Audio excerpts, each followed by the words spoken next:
Hey guys, welcome to the last video of the year. It's going to have these 5 problems from this test review. So let's go ahead and begin by looking at number 1. So number 1 says divide the following rational expressions. Okay, so this is not a solve for x kind of thing because there's not an equal sign. But we do know that because this is division that we're going to be multiplying by the reciprocal. So let's go ahead and start by first factoring the pieces that we know are factorable. So we have, first of all, x plus 3, x minus 1. Then we have a difference of squares. We have x plus 3, x minus 3. And then we're going to divide by the factors. Okay, so that means we're going to multiply by the reciprocals. So let's go ahead and factor this piece since we're going to take the reciprocal of it. And the GCF in this case is 2x. So we have an x minus 3 left over up top. Again, we just divided 2x from both pieces. And then we have this, what used to be a numerator is now the denominator down here again because we're multiplying by the reciprocal. And we're going to GCF out an x. So we get x plus 5.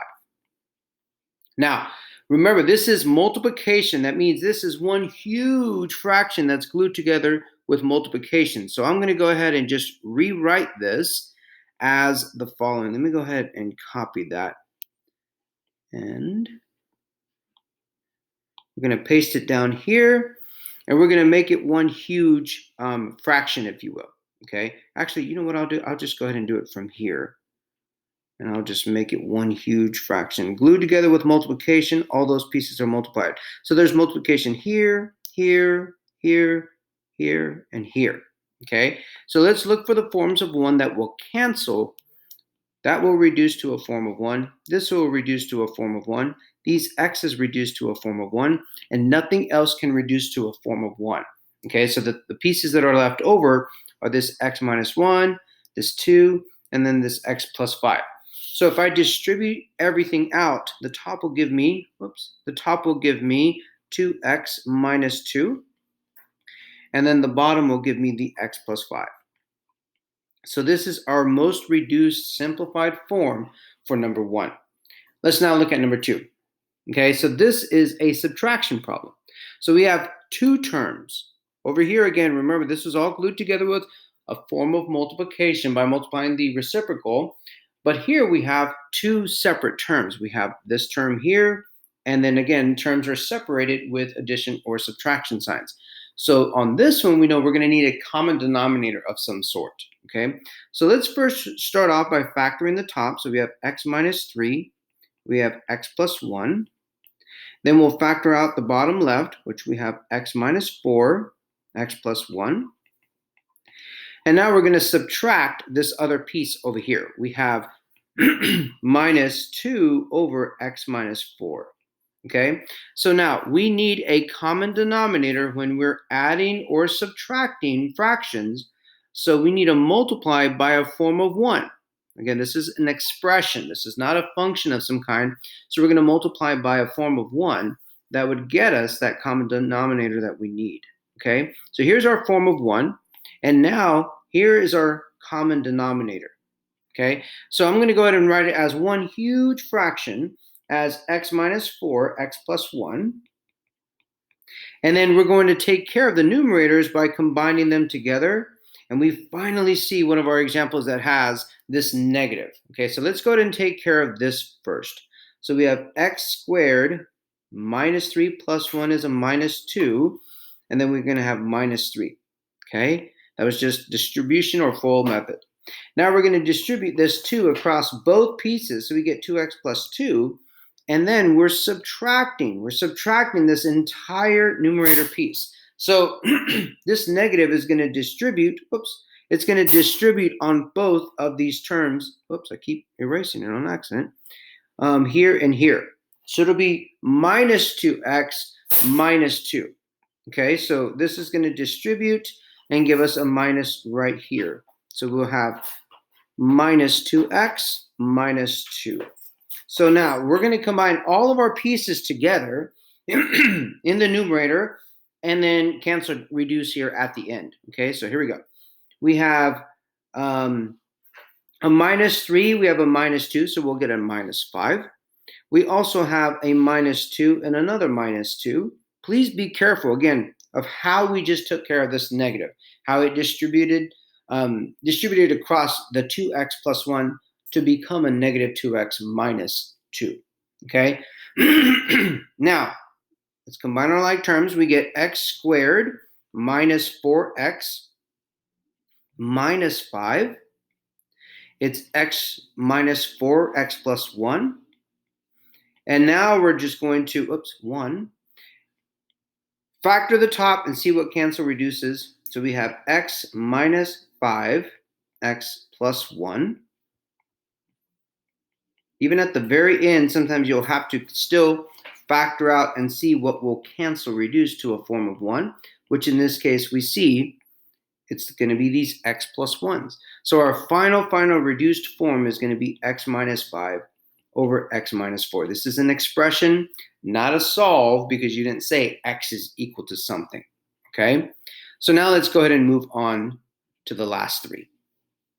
So it says graph and find the domain range zeros, vertical asymptotes, horizontal asymptotes, and holds, otherwise removable discontinuities, for the following. Okay, so let's go ahead and look at this first one here. Now, it's been a minute since we've done these, but this is a form of a mixed fraction. Okay, so let's say we had an example, 1.5. 1.5 is going to be 2 times 1 is 2, plus this 1 will give us 3, and it's over the original denominator, which is just going to be written as 2. This is changing a mixed fraction to an improper fraction or a simple fraction of some kind. Now, we're going to do that with this as well. So, although this doesn't look like it, 1.5 is the same as 1 plus 1/2, because just writing 1.5 can also sometimes be interpreted as multiplication with other pieces, okay? Not in this context, but in other contexts it could. But this is truly what's going on, and that's why there's a similarity here to where we can look at this as 4 and 1 over x minus 1, to where we're doing this kind of changing the mix to an improper with this going on right here, okay? So we're going to take this denominator, multiply it by 4, so that we have 4x minus 4. I distributed it. And then we're going to add, like we did over here, this numerator piece of 1. So we're going to go ahead and add 1. And then we're going to have all of this over the original denominator, which in this case was this x minus 1. And that's the same as changing it to, in this case, a pure rational form. So a pure rational form is synonymous to this improper form that we had from our example, just to kind of get us warmed up. Okay, so minus 4 plus 1 is going to become a minus 3. It's over x minus 1. And this is my y. This is my f of x, if you will. And this is a pure rational form. So pure rational form, or ratio form, if you will. And this is where we can get all of these pieces that we were looking for up here. Okay, so let's first find, are there any holes in the graph? Are there any removable discontinuities where there's a pair on top and on bottom? Okay, so there aren't any factors in the numerator that match with the denominator. So there aren't going to be any removable discontinuities. So we're going to go ahead and put holes in the graph. Otherwise, the removable discontinuities, there's going to be none.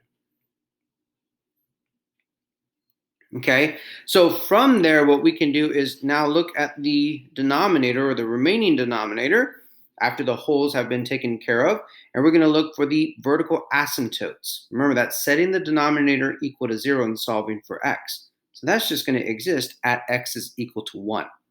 Okay, now if I went ahead and went to the horizontal asymptotes, the horizontal asymptotes is looking from this pure non-factored ratio form.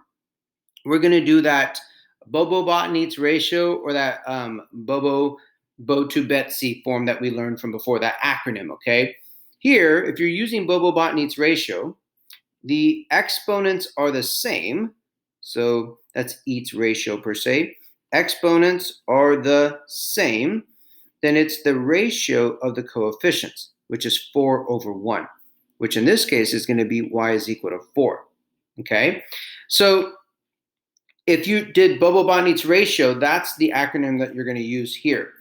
But the other part is that if the exponents are the same, with that Bobo-Betsy BO2, you're going to look at that Betsy to where it's the coefficients, okay? So Betsy, let me go ahead and write that out. Where the bottom is equal to the top, which in this case the powers is what it's talking about, then it's the coefficients. The coefficients, which is 4 over 1. It's still going to give you this y is equal to 4. Just a different acronym to remember that you're going to use that for the horizontal asymptotes. Again, Bobo-Botny's ratio or BO2 Betsy is going to be used just with that horizontal, and it's in that pure rational non-factored form.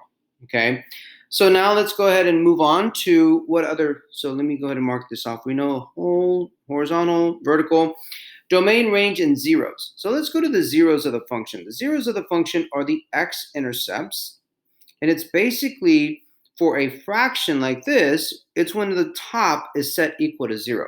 Again, mind you, we have to make sure that we are not including holes in the graph, because holes in the graph, when you would cancel a form of 1, you don't include that piece. Okay, it's everything else that's left over, basically the scraps that are left over after taking care of those holes in the graph that are in the numerator of this fraction. So if we set that equal to 0, we're going to get x is equal to a positive 3/4. Or if you wanted to write it like a point, you'd have 3/4 0. Okay, so now we're going to just do the domain and the range. Remember, the domain is all real numbers. By the default, it's 1 over x, and it's all real numbers where the bottom is not equal to 0. So this is the default domain.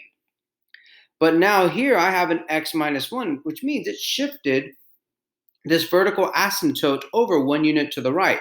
So in this case, it's going to be x's that are not equal to a positive 1. So you could write it like this, or you could do negative infinity to 1, union 1 to infinity. Either way, that's how you can write the domain for this particular piece. Now the last part is going to be the range.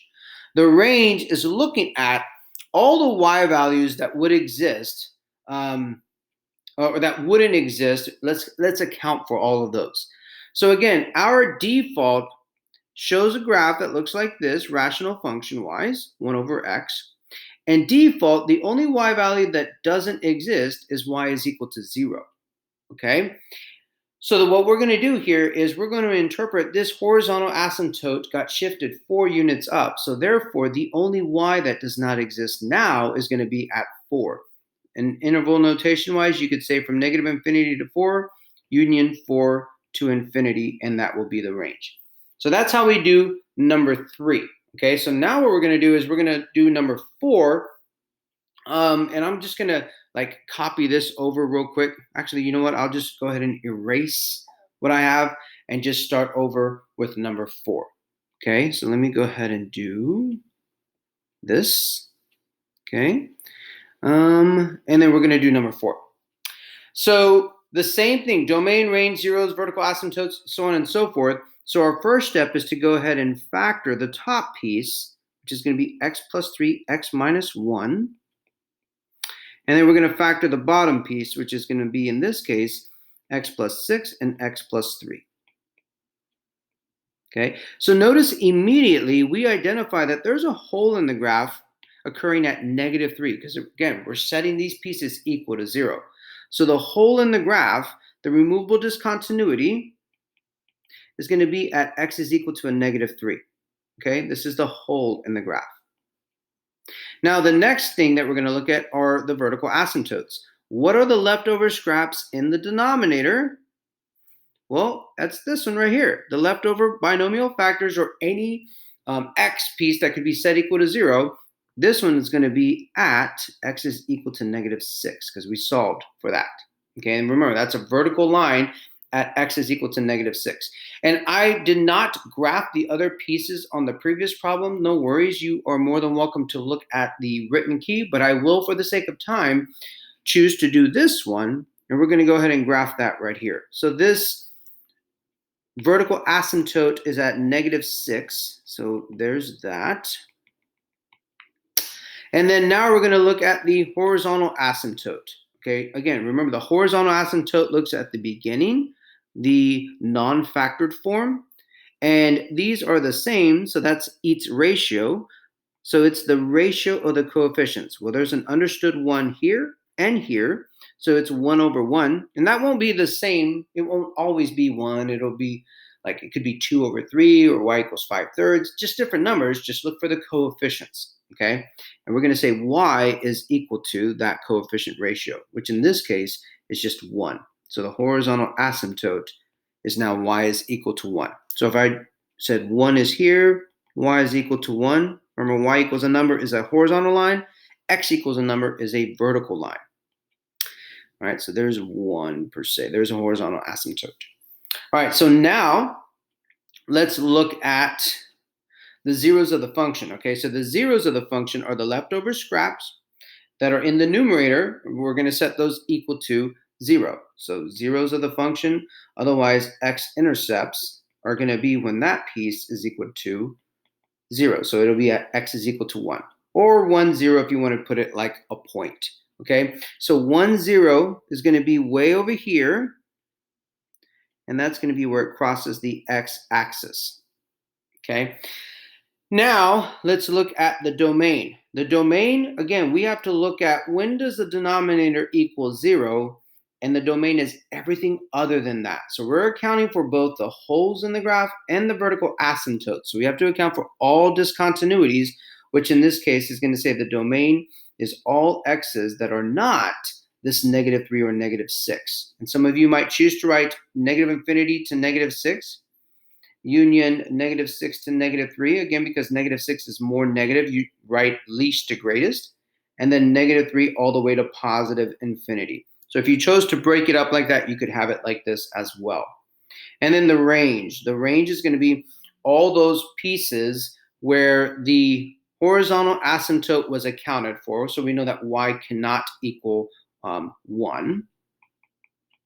But we also know that y cannot equal something that it would normally give when we're talking about the hole in the graph, okay? So this hole in the graph, let me color coordinate that correctly, was the purple piece, if you will.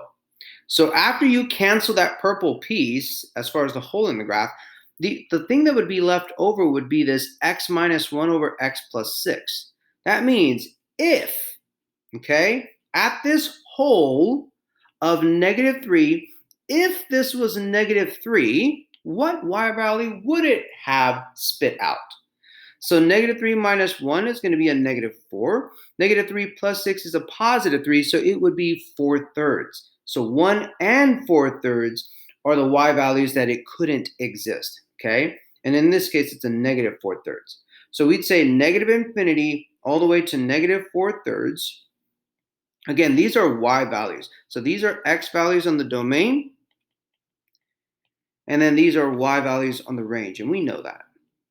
So then it would go from -4/3 all the way to 1, and then finally, whoops, let me put a union sign, 1 to infinity. I'll put a union sign right here as well. So that's the domain, range, zeros, VA, HA, and the hole in the graph. So now I have to graph what would this look like, okay? So this is the last part, and this is doing it by hand to make sure that we understand how to do this, okay? So let's go ahead and create a number line, if you will. And we're going to say that this is my f of x number line. All my discontinuities are going to be listed out. My holes in the graph, my vertical asymptotes, basically everywhere where the denominator would have equaled 0, which in this case is going to be at -3 and also at -6. So if I wrote it like this, this is what I have, okay? Now, with this in mind, I'm going to look at my simplified version. I could look at the original one, or I could look at my simplified version, and I'm going to see what are the signs going to be of what's left over. Okay, so again, this was my factored form. Okay, and I can look at this, or I can look at just x minus 1 over x plus 6. They're going to give me the same answer, okay? Let's do some test points, okay? This is going to help us be able to graph it, and I'm going to show you that by hand here right now. Let's say we chose to put in a negative 7, okay? So if you put a negative 7 here, here, here, and here, well, negative 7 plus 3 is still a negative. Negative 7 minus 1 is still a negative. And then negative 7 plus 6 is still a negative. And then negative 7 plus 3 is still a negative. So negative times a negative for the numerator now is a positive. And the bottom's a positive. And what's a positive divided by a positive? Well, it's a positive. That tells us it's going to be above the x-axis, okay? This is like above the x-axis or below the x-axis, okay? And whenever I say that, I'm talking about this line right here. So this will be above that line, okay? So if I plugged in a point, again, in my piece here, and I can do it with this full piece or already have this removable discontinuity accounted for and only put it in this leftover piece. Because remember, this will divide or cancel, reduce to a form of positive 1. So let's go ahead and use this one now, since it's going to be easier for us. Now let's put negative 4. Something in between negative 6 and negative 3 is going to be like a negative 4. So if I plug that here and here, well, negative 4 minus 1 is still a negative. Negative 4 plus 6 is a positive. And a negative divided by a positive is a negative. So in that one, we're going to be below this x-axis over here. And the last one we can use is 0. That's an easy one to use because it'll be a negative over a positive, which is going to give me a negative. Okay, and this this piece right here, actually 0, is going to be, if I plugged in 0, yeah, it would be also a negative as well. Okay, so let's think about this.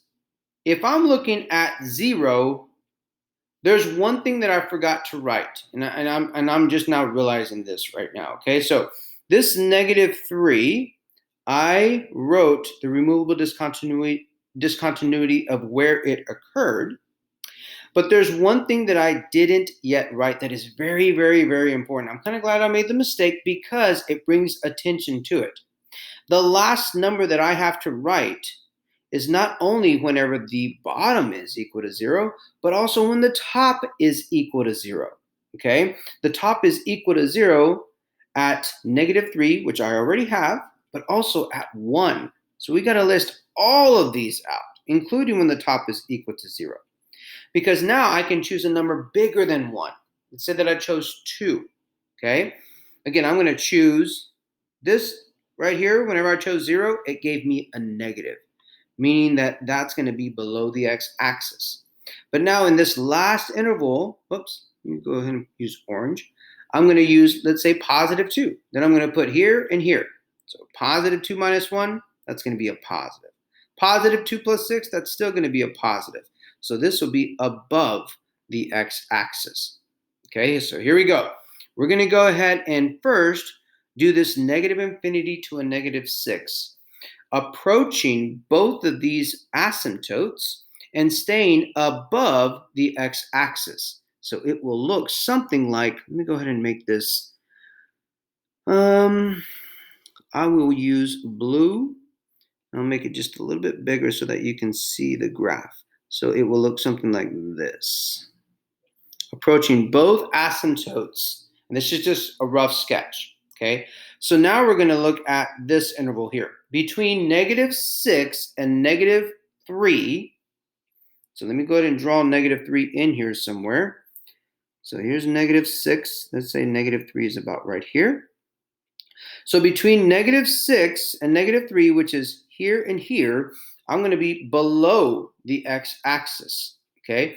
And again, approaching these vertical asymptotes or horizontal of some kind.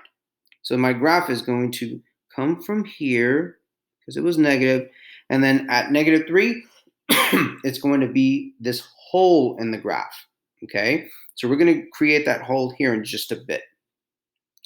Now let's look at from -3 all the way to 1. It's going to be below the x-axis, okay? So it's still below the x-axis. So let me come back just a little bit. And we're going to have something that looks like this. So a hole in the graph will occur right here. And it will continue to be negative because -3 to 1 is still below the x-axis. And then it's going to go until it touches this positive 1 x value, which is going to be the x-intercept.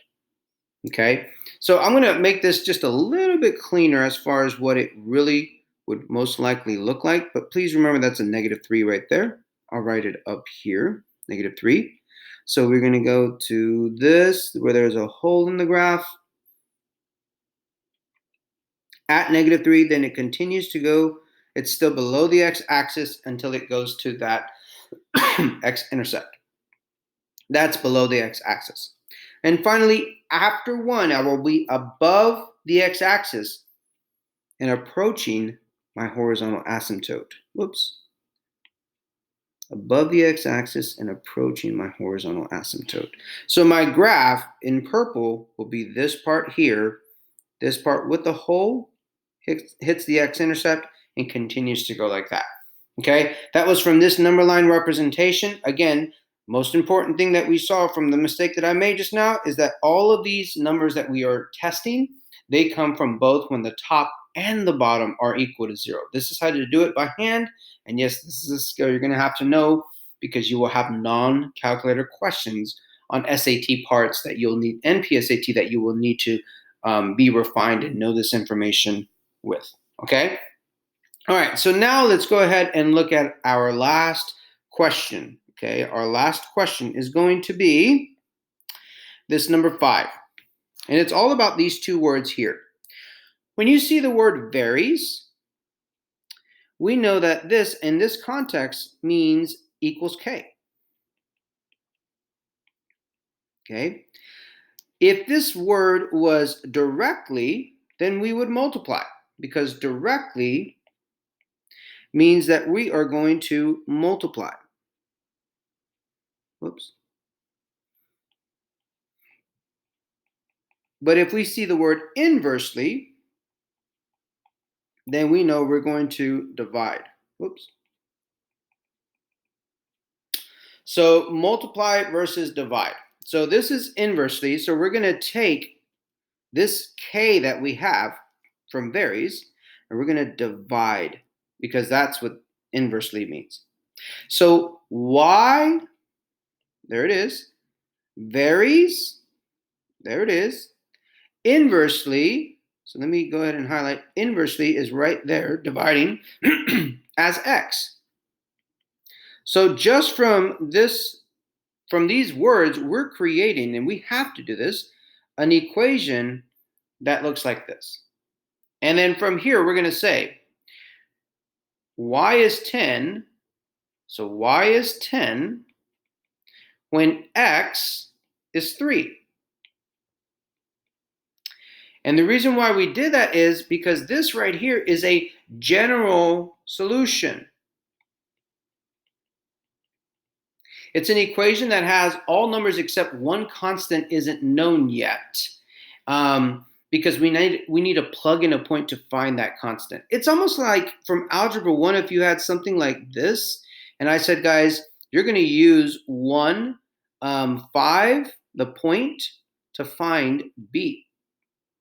So use the point to find b. Well, right here, this is also the general solution in that context, way back when. And if you plug that here, and you plug this here for y, you would learn that b is 3. So then you would move this and actually rewrite it now, knowing what b is as this particular solution. Okay, so this is the particular solution because you were able to find that constant, which is b in this case. Well, the constant of proportionality over here, it's k. Okay, So this K, and it could be K, it could be M, it could be whatever letter you want.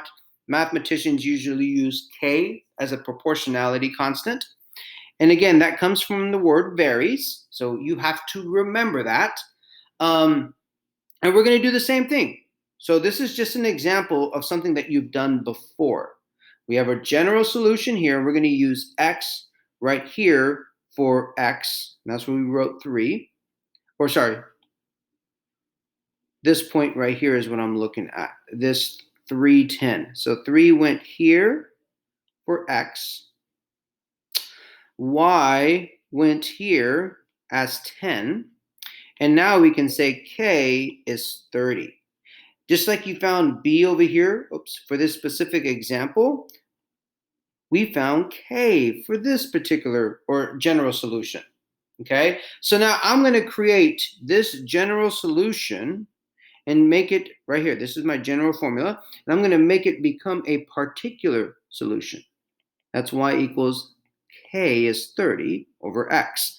So it's all about that k, guys. Let me highlight that in purple. Our goal was to use this point to solve for k. So now we have this function, this particular specific function that we can find any x value if we're given a y, or we can find any y value if we're given an x. Okay? So again, multiplication is directly, inversely is dividing. That's how we set up our initial general solution, if you will. We have our general solution with plugged in values to solve for k. And now it says find x when y is 15. Well, y is 15. This is 30 over x. And some of you are probably thinking, I could just use proportions with this. Well, here's the thing. Sometimes these are not as simple as straight up proportions. They could be quadratics, they could be nonlinear, they could be other things that you have to understand how to interpret and read and how to create this equation from what you read. As far as varies is equals k, inversely is divide, and directly is multiplication. Okay, so now we just have to solve for x, and then we're done. Well, if I multiply both sides by x, we get 15x. If I divide both sides by 15, we're going to get 2. So x is going to equal 2, or not x, y that, no, it's correct. X is going to be, find x when y is 15. So x will be equal to 2.